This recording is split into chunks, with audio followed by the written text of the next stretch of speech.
नमस्कार, ईटीवी के खास प्रोग्राम अधूरे ख्वाब में आपका स्वागत है। मैं हूं महफूज आलम। विधानसभा चुनाव की तैयारियां शुरू है। सूबे के सभी विधानसभा क्षेत्रों में सियासी हलचल भी तेज़ होने लगी है और उसी के साथ विधानसभा क्षेत्रों का सियासी पारा भी चढ़ने लगा है। आज हम आपको लेकर आए हैं बेतिया। बात करेंगे बेतिया के हालात और अक़लियतों के मसले के बारे में। तो आइए हमारे ख़ास प्रोग्राम अधूरे ख्वाब में जानते हैं 9 विधानसभा क्षेत्र वाले इस ज़िले की क्या हालत है। चंपारण हिंदुस्तान का वो जगह जहां से महात्मा गांधी ने देश की आज़ादी की लड़ाई का चिराग रोशन किया। जंग आज़ादी की तारीख में चंपारण का मुकाम काफ़ी बड़ा रहा है। इसी सरजमीन से आज़ादी के मतवालों ने ग़ुलामी की जंजीरों को तोड़ने की तहरीक का आगाज़ किया था। आज भी यहाँ के लोगों को उस बात का फ़ख्र है, लेकिन ज़िले के मौजूदा हालात पर उन्हें बेहद अफसोस होता है। स्थानीय लोगों की माने तो जिस इलाके ने महात्मा गांधी के साथ पहली कतार में खड़ा होने की हिम्मत की थी, आज वही इलाका सरकारों के प्राथमिकताओं में अपनी कोई ख़ास जगह नहीं बना पाया है। शहर की सड़कों से लेकर गली और मोहल्लों में कोई ख़ास रौनक दिखाई नहीं देता है। शहर में ट्रैफिक जाम का मसला शदीद है, वहीं पूरे शहर में जगह जगह गंदगी का अंबार है। आज़ादी के इतने दिनों बाद भी ज़िला हेडक्वार्टर की हालत नहीं बदल पाई है, जबकि सियासी पार्टियों की तरफ से हमेशा बड़े बड़े दावे किए जाते रहे हैं। चंपारण के लोग जो है ना, हम अंग्रेज़ों के ख़िलाफ़ लड़ रहे थे। गांधी जी को बुला करके यहाँ पर भिथियरवा आश्रम है, हमको मिला नहीं है, अब मिलना चाहिए। और मैं समझता हूँ कि ये जितने भी लोग हैं हमारे चंपारण के वासी, वो जाग चुके हैं और उनको अब जो है ना वो अपना हक लेकर ही छोड़ेंगे। अभी भी बहुत से हालात ऐसे जहाँ पर जाइएगा तो सड़क नहीं है। अभी इधर बांध से उधर जाइए तो अभी बारिश हो जाए तो अभी उस पार के लोग का ये हालत है कि जैसे अगर आदमी मुर्दा के बाद खटिया पे चढ़ता है, इधर जिंदगी में लोग खटिया का सवाल दिलता है। सूबे में चुनाव की गहमा गहमी शुरू हो गई है। जिले में भी उसका खास असर है। लोग विकास का काम होने और नहीं होने की चर्चा चौक चौराहों पर करने लगे हैं और उसी के साथ सियासी पार्टियों की सियासी मुहिम भी अपने शबाब पर है। खास बात यह है कि सभी पार्टियां बेतिया के 9 विधानसभा क्षेत्रों में अपनी अपनी जीत का दावा कर रही हैं। साथ ही लोगों से इलाके की मुकद्दर को बदलने का एक बार फिर से वादा किया जा रहा है। चुनाव में अब कुछ ही वक्त बचे हैं। यहाँ के लोग भी कई तरह के स्थानीय मुद्दों पर सियासी पार्टियों के नेताओं को घेरने की तैयारी करने लगे हैं। पश्चिम चंपारण के 9 विधानसभा में लोकल समस्या रहेगा। इस बार लोकल समस्या को मुद्दा लोग बनाए जाएंगे, यहाँ पे बनेगा और इसी को लेकर इलेक्शन लड़ा जाएगा। तो यहाँ के लोगों का भी यही मानना है, सोचना है कि लोकल समस्या प्रॉब्लम जो भी है वो सब खत्म हो। इसी में जो अच्छे काम करेंगे उनको लोग आएगा कैंडिडेट, अगर पार्टी टिकट देती है, अगर आते हैं लड़ते हैं तो उनको लोग जिताएगा यहाँ पे।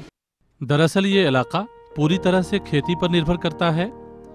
1357 गाँव वाले इस जिले का बड़ा मसला तालीम और रोजगार से जुड़ा है। बड़ी आबादी खेती करती है या फिर रोजगार की तलाश में यहाँ से पलायन कर जाती है। यूं तो सभी सियासी पार्टियों ने इलाके के इस खास मसले को हल करने का बार बार वादा किया है, लेकिन कई चुनाव देख चुके लोग कहते हैं कि हर चुनाव का मंजर एक जैसा होता है, वादे भी एक जैसे ही होते हैं जो कभी पूरे नहीं होते। अब ये 9 विधानसभा बेतिया है। मैं अभी जो महागठबंधन चल रहा है, मुझे नहीं लगता है कि इस 9 विधानसभा में से एक भी मुस्लिम कैंडिडेट जीत करके जाएगा। अगर सही नुमाइंदगी नहीं दी गई, सही मुस्लिम कैंडिडेट को टिकट नहीं दिया गया, तो जाहिर है वो नहीं जीतेगा, और नहीं जीतेगा तो असेंबली में उसकी नुमाइंदगी भी नहीं होगी। गांव के लोगों की माने तो खेती के लिए सरकार की तरफ से कोई खास साधन उपलब्ध नहीं कराया जाता है। उधर महंगाई किसानों की कमर तोड़ती है। इस इलाके में गन्ना की खूब खेती होती है। कभी गन्ना की खेती यहाँ के ज्यादातर लोगों के लिए खुशियों का सामान मुहैया करती थी, लेकिन आज हालात बदल गए हैं। गन्ना का भाव हमने के किसान में से उससे कमाए के बाद तो ओकर कोनो रेटे नहीं खे। 150 के मिल में रेट टांग दिला। यहाँ खाद पानी या जितना चीज़ है, पब्लिक किसानों को जितना चीज़ है वो मिलती नहीं है टाइम पर। कुछ टाइम ब्लैक भाव में कोई भी कहीं से खरीद कर लाता है, अपना देता है। खेती के अलावा कोई दूसरा रोजगार नहीं है, लिहाजा लोग यहाँ से बाहर चले जाते हैं। नौजवान नस्ल खास तौर से पलायन करता है। तब जाकर घर का चूल्हा रोशन होता है। कई ऐसे लोग मिले जो विदेशों में मजदूरी करते हैं, लेकिन वहां जाकर भी उनकी हालत नहीं बदली है। ये नौजवान खाड़ी देशों में रहते हैं, जहां वो 20,000 रुपए की नौकरी करते हैं। 1 साल के करार पर बाहर जाते हैं और फिर लौट कर आते हैं तो दोबारा जाने में आम तौर पर 1 साल का वक्त लग जाता है। ऐसे में जो कमाते हैं उसे उन्हें कोई ख़ास फ़ायदा नहीं होता है। उनके मुताबिक अगर सरकार की तरफ से बेतिया में रोज़गार का साधन मुहैया कराया जाता तो ज़िले की तरक्की के साथ समाज की हालत में भी बदलाव मुमकिन था। हालांकि इस सिलसिले में वादे होते रहे हैं, लेकिन पहल अब तक नहीं की जा सकी है। अपने चंपारण में रह के कोई रोजगार करें, चंपारण नहीं में अपना कोई काम करके अपना दाल रोटी चला सकें, नहीं चलता है। इसके लिए हम लोग जाते हैं बाहर, कमाते हैं। हम लोग अपना वही है काम बाहर से कमा करके लाते हैं, यहाँ खाते हैं। यहाँ कोई रोजगार नहीं है। हम लोग को चाहिए कि यहाँ बेतिया में कोई अपना काम हो जिससे वहाँ करके हम अपना दाल रोटी चला सकें। हम लोग बाहर रहते हैं, विदेश में जाकर पैसा कमा के भेजते हैं तो कुछ घर का काम चलता है। यहाँ कोई उद्योग का काम नहीं है। आज़ादी के कई साल गुजरने के बाद भी लोगों की बुनियादी हालात में कोई बड़ा बदलाव नहीं आ सका है। ज़िले की कुछ सड़कों की हालत बदली है, तालीम में भी सुधार हुआ है, लेकिन रोज़गार का मसला आज भी सियासी पार्टियों के दावों की धज्जियां उड़ाता है। बहरहाल वक्त हो गया है ब्रेक का। ब्रेक के बाद फ़ौरन वापस आते हैं। ब्रेक के बाद एक बार फिर से आपका स्वागत है। हम बात कर रहे हैं बेतिया के हालात के बारे में। ज़िले की बड़ी आबादी कृषि पर निर्भर करती है या फिर रोज़गार के तलाश में यहाँ से पलायन कर जाती है।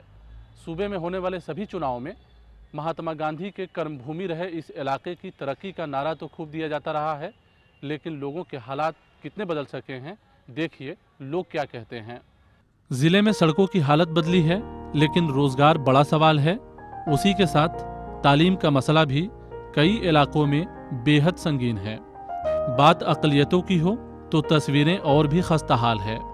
9 विधानसभा क्षेत्र वाले इस ज़िले में अक़लियतों की बड़ी आबादी है। ज़िले को अक़लियती ज़िला का दर्जा भी हासिल है, लेकिन अक़लियती स्कीमें लोगों के हालात को नहीं बदल सकी है। ये बेतिया का तिरवाह का इलाका है। आज़ादी के इतने दिनों बाद इस इलाके में ये सड़क कुछ महीने पहले तैयार हुई है और दोनों चंपारण को जोड़ने के लिए बूढ़ी गंडक नदी पर 40 करोड़ की लागत से ये पीपर पाती पुल तैयार हुआ है। उम्मीद है आने वाले वक्त में इन इलाकों के लोगों को सड़क और पुल से काफ़ी फायदा होगा। नदी के एक तरफ से दूसरी तरफ जाने में उन्हें 70 किलोमीटर का सफ़र करना पड़ता था। पुल बन जाने से अब इस पार से उस पार जाने में 70 मिनट का वक्त भी नहीं लगेगा। लोग सरकार की तारीफ करते हैं और उसी के साथ ये भी कहते हैं कि आज़ादी के बाद तरक्की के नाम पर उनके इलाके में सड़क और पुल के सिवा कुछ भी नहीं हुआ है। से मैंने हम लोग का बेतिया और मोतिहारी जाना पड़ता था तो 100 किलोमीटर फिर जाना पड़ता था। हाफ किलोमीटर ये पुल बन गया, बहुत ही मतलब बढ़िया चीज़ बना हम लोग के ज़माने में। हम लोग सोच भी नहीं पाते थे। नेता बहुत लोग आते थे और वादा कर कर चले जाते थे, लेकिन कुछ नहीं उसका फ़ायदा हम लोग का कुछ नहीं मिला था। लेकिन ये पुल बन गया, हम लोग का 100% फ़ायदा हो रहा है। इन इलाकों में तालीम का भी मसला है, न ही हाई स्कूल है और न मदरसे, जबकि तालीम के सिलसिले में काफ़ी जागरूकता आई है। ज़रा देखिए, बच्चों के पाँव में चप्पल नहीं है, लेकिन पढ़ने का जुनून ज़रूर है। स्कूल ड्रेस पहने बच्चे स्कूलों की दहलीज तक पहुंच रहे हैं। हालात बदलेंगे उसकी उम्मीद लोग करते हैं, बदलाव आया है उसकी चर्चा भी करते हैं, लेकिन रफ्तार काफ़ी सुस्त है, उसका गिला भी उन्हें है। यहाँ पर बिजली की भी सुविधा नहीं है। जो मिडिल स्कूल है, प्राइमरी स्कूल है, उसमें भी कोई पढ़ाई नहीं हो रही है। अभी थोड़ा सा भवाड़ी मिडिल स्कूल में थोड़ा सा पढ़ाई सही हो रहा है, उससे पहले नहीं होता। एजुकेशन के लिए हम लोगों के पास कुछ है ही नहीं है। एक मिडिल स्कूल है, वो भी उसमें भी सुचारू रूप से टीचर नहीं है। हाई स्कूल के लिए हम लोगों का नदी बूढ़ी गंडक उस पार जाना पड़ रहा है, नहीं तो 40-30 किलोमीटर 20 किलोमीटर सरिस्मा जाएंगे, नहीं तो उसमें बेतिया जाएंगे तो हाई स्कूल का एजुकेशन हम लोगों को मिलेगा। स्थानीय लोगों की माने तो बेतिया की सियासत बेतिया शहर को भी शहर जैसा बनाने में नाकाम रही है। चारों तरफ गंदगी का अंबार दिखाई देता है। ये लाल बाबू हैं, 50 साल की उम्र हो गई। 40 साल से लकड़ियों को काटकर बेतिया से जुड़े ऐतिहासिक धरोहर को मूर्ति का शक्ल देते गुजारा है। वो जहां बैठते हैं वहां सालों भर ऐसी ही गंदगी रहती है। सड़ांध और बदबू शहर के बीच में आम तौर पर देखने को मिलता है। खूबसूरत शहर बनाने का वादा हमेशा फाइलों में कैद दम तोड़ता रहा है। इस इलाके की सबसे बड़ी परेशानी है कि यहाँ नाला हर वर्ष बनता है, हमेशा सफाई होती है, लेकिन यहाँ प्रॉपरली पानी के निकास का कोई जरिया नहीं है। उधर जिले के 9 विधानसभा क्षेत्रों में अक़लियतों की आबादी इस तरह से है। वाल्मीकि नगर में 10.64%, रामनगर में 21.15%, नरकटियागंज में 30%, बगहा में 15.70%, लौरिया में 21%, नौतन में 19%, चनपटिया में 21%, बेतिया में 27% और सिकटा में 31%। जानकारों की माने तो जिले में अक़लियतों को सियासी हिस्सेदारी भी नहीं मिल पाती है। नतीजे के तौर पर अक़लियतों के विकास के नाम पर चलने वाली स्कीमें प्राथमिकताओं का हिस्सा नहीं बन पाती है। मुश्किलें तो बहुत हैं। यहाँ हॉस्पिटलें नहीं हैं, स्कूल नहीं है, बहुत बड़ा मुसलमानों का आबादी है, लगभग 2 दर्जन यहाँ गाँव है। यहाँ हाई स्कूल नहीं है, बच्चों के पढ़ाने के साधन नहीं है। महिलाएं जो है तड़प तड़प के जान दे देती हैं, हॉस्पिटल नहीं है। 25 किलोमीटर हम लोगों का बेतिया पड़ता है, तो रास्ते में कितने मरीज मर जाते हैं। तो हम लोग आज़ादी के हर चीज़ से मुक्त हैं। दरअसल बेतिया में अक़लियतों के विकास के नाम पर MSDP की योजना समेत सूबाई हुकूमत की दर्जनों स्कीमें चलाई जा रही है। जानकार कहते हैं कि अक़लियती स्कीमें जहां पूरी तरह से लागू नहीं हो सकी है, वहीं MSDP की योजना लूट का शिकार रही है। जितने माइनॉरिटीज़ ज़िले घोषित है उसमें एक ज़िला पश्चिमी चंपारण भी है। MSDP में की योजना के तहत बहुत पैसा आया, जिसका सूचना का अधिकार से मैंने जब प्राप्त किया तो मालूम हुआ कि हमारा राशि जो माइनॉरिटीज़ को जाना था वो ऐसे जगह जाना था जहाँ 20% 25% से अधिक माइनॉरिटीज़ की आबादी हो, उनके विकास के लिए जाना था, लेकिन उस पैसे का बंदरबांट हुआ। बेतिया को अक़लियती ज़िला का दर्जा भी हासिल है, लेकिन अक़लियती समाज की माने तो सियासी नुमाइंदगी की कमी और सरकारी स्कीमों के लागू नहीं होने से उनके मसले हल नहीं हो पाते हैं। जबकि सभी चुनावों में सियासी क़ुव्वत अक़लियतों के मसले को हल करने के सिलसिले में अपने वादों के फहरिस्त में कई नई वादे जोड़ती रही है। बहरहाल वक्त हो गया है ब्रेक का। ब्रेक के बाद फ़ौरन वापस आते हैं। ब्रेक के बाद एक बार फिर से आपका स्वागत है। हम बात कर रहे हैं बेतिया के हालात के बारे में। बेतिया को अक़लियती ज़िला का दर्जा भी हासिल है, लिहाजा अक़लियतों के विकास के नाम पर दर्जनों स्कीमें चलाने का दावा किया जाता है, लेकिन ज़िले के अक़लियती बहुल इलाकों में लोगों के बुनियादी मसले तक हल नहीं हो सके हैं। अक़लियती समाज को इस बात का भी गिला है कि उनकी रहनुमाई करने वाले लोग भी इस मसले पर कभी संजीदा पहल नहीं करते हैं।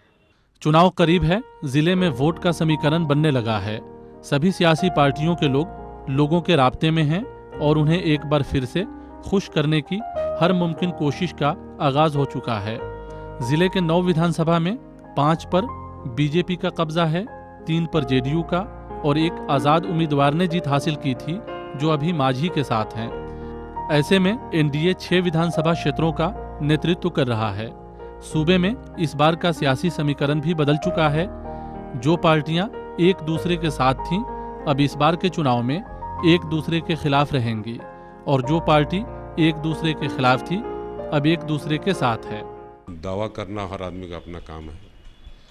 हम लोगों का अभी पर्चा पर चर्चा कार्यक्रम लेकर के हर गांव में पार्टी के कार्यकर्ता, पार्टी के नेता लगभग चंपारण के सभी गांव तक पहुंच गए हैं। और दूसरा कार्यक्रम जो हमारा अभी चल रहा है वो है हर घर दस्तक का, और इसके माध्यम से प्रत्येक व्यक्ति से मिलने का जो कार्यक्रम हो रहा है ये बहुत ही कामयाब है। जिले के विधानसभा क्षेत्रों पर गौर करें तो पिछले साल वाल्मीकि नगर में 12 उम्मीदवारों ने चुनाव लड़ा, लेकिन असल लड़ाई जेडीयू और आरजेडी के बीच हुई। 14,671 वोटों से जेडीयू के उम्मीदवार ने जीत हासिल की। आरजेडी दूसरे नंबर पर रहा, यहाँ 59.77% पोलिंग हुई थी। रामनगर में 15 उम्मीदवारों ने चुनाव लड़ा। बीजेपी और कांग्रेस के बीच असल लड़ाई रही। 29,782 वोटों से बीजेपी के उम्मीदवार ने जीत हासिल की। कांग्रेस दूसरे नंबर पर रहा। 57.83% पोलिंग हुई थी। नरकटियागंज में 12 उम्मीदवारों ने चुनाव लड़ा। 59.37% पोल हुआ। असल लड़ाई बीजेपी और कांग्रेस के बीच थी। बीजेपी के उम्मीदवार ने 20,228 वोटों से चुनाव जीता। बगहा में 58.20% पोलिंग हुई। 14 उम्मीदवारों ने चुनाव लड़ा। जेडीयू और आरजेडी के बीच मुकाबला हुआ था। जेडीयू के उम्मीदवार ने 49,055 वोटों से अपनी जीत दर्ज की। लौरिया में 9 उम्मीदवारों ने चुनाव लड़ा। 60.14% पोलिंग हुई। आज़ाद उम्मीदवार और जेडीयू के बीच सीधा मुकाबला हुआ। आज़ाद उम्मीदवार ने 10,881 वोटों से चुनाव जीता। नौतन में 15 उम्मीदवार मैदान में थे। 55.96% पोलिंग हुई। जेडीयू और एलजेपी के बीच सीधा मुकाबला हुआ। जेडीयू के उम्मीदवार ने 22,764 वोटों से चुनाव जीता। दूसरे नंबर पर एलजेपी रहा। चनपटिया में 16 उम्मीदवारों ने चुनाव लड़ा। 55.77% पोलिंग हुई। बीजेपी और बीएसपी के उम्मीदवार में सीधा मुकाबला हुआ। बीजेपी ने 23,412 वोटों से चुनाव जीता। दूसरे नंबर पर बीएसपी रहा। बेतिया में 17 उम्मीदवारों ने चुनाव लड़ा। 55.26% पोलिंग हुई। बीजेपी और आज़ाद उम्मीदवार के बीच सीधा मुकाबला हुआ। बीजेपी ने 28,789 वोटों से चुनाव जीता। सिकटा में 16 उम्मीदवार मैदान में थे। 62.63% पोलिंग हुई। मुकाबला जेडीयू और आज़ाद उम्मीदवार के बीच रहा। आज़ाद उम्मीदवार ने 8,779 वोटों से चुनाव जीता। चुनाव जीतने के बाद सिकटा के उम्मीदवार ने बीजेपी का दामन थामा। इस बार के चुनाव में सियासी पार्टियां सभी सीटों पर अपनी अपनी जीत का दावा पेश कर रही हैं। चुनाव का बिगुल तो बच चुका है और भारतीय जनता पार्टी इस स्थिति में है कि अगर आज चुनाव हो, हमारी चुनावी तैयारी परिपूर्ण है। हमारे सभी बूथों पर 1 बूथ 20 यूथ की तैयारी हो चुकी है। हम लोग फुल फ्लेजर तैयार में हैं। जब चुनाव आयोग का आदेश होगा, हम लोग चुनाव के लिए तैयार हैं। पिछले चुनाव में बेतिया जिले के 2 विधानसभा क्षेत्रों में जेडीयू और आरजेडी के बीच सीधी फाइट हुई थी। अभी ये पार्टियां साथ हैं। 3 सीटों पर जेडीयू ने चुनाव जीता और 1 सीट पर कांग्रेस दूसरे नंबर पर रही। इस बार ये तीनों पार्टियां साथ चुनाव लड़ेंगी।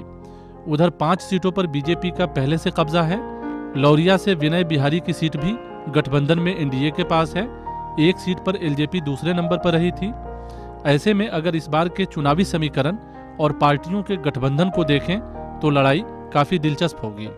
समझने का मौका मिलेगा जो सियासी पार्टियां थी हमारी, जो समझ नहीं पा रही थी, जैसे कि मुख्तलिफ पार्टियां आकर के लोगों को बेवकूफ़ बना करके लोगों को दिखा करके पैसे के लालच पर वोट लेती थीं। तो इस दफ़ा का इलेक्शन बड़ा ही ज़बरदस्त और तालीम याफ्ता लोगों का है और इसमें एक नया इनकलाब आने वाला है। उधर बीजेपी ने दावा किया है कि वो कभी भी इस जिले के किसी भी क्षेत्र से चुनाव लड़ी है तो उसकी जीत हुई है।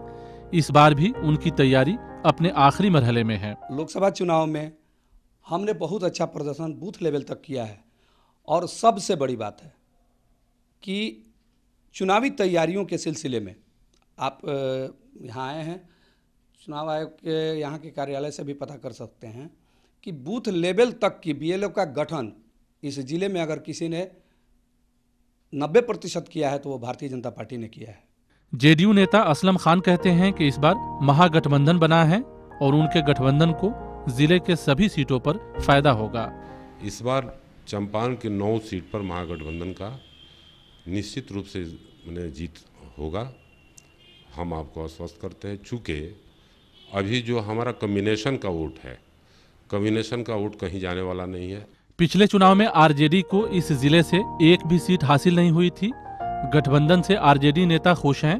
उन्हें भी यकीन है कि इस बार के चुनाव में पार्टी जीत हासिल करेगी। 95 के दौर में 9 विधानसभा सीट पे हम लोग चुनाव जीते थे और अच्छे वोट से जीते थे। धीरे धीरे कुछ आपस में कलह के चलते कुछ कमी आई, जिसके वजह से आज के डेट में हम लोग का एक भी सीट यहाँ नहीं है। लेकिन जब से ये गठबंधन हुआ हम लोग काफ़ी मजबूत हुए हैं और हर जाति तबका में, अति पिछड़ा समाज हो, मुसलमान हो, अकलियत समाज में या अगड़ी जाति के भी लोगों में, राजद, जदयू, गठबंधन, कांग्रेस जो हम लोग के साथ है, काफ़ी मजबूत हुए हैं और इस बार निश्चित रूप से सभी सीटों पे हम लोग चुनाव जीतेंगे। उधर कांग्रेस के मुताबिक ये इलाका हमेशा कांग्रेस पार्टी का रहा है और इस बार पार्टी का प्रदर्शन काफ़ी अच्छा रहेगा। महागठबंधन वोट के हिसाब से सबसे ज़्यादा वोट भाजपा से ज़्यादा वोट महागठबंधन के पास है। रही कैंडिडेट की बात तो कांग्रेस पार्टी यहाँ पर 4 सीटों का दावा कर रही है। बेतिया, चनपटिया, नरकटियागंज और रामनगर, और चारों विधानसभा में बूथ लेवल कमेटी हम लोग बना चुके हैं।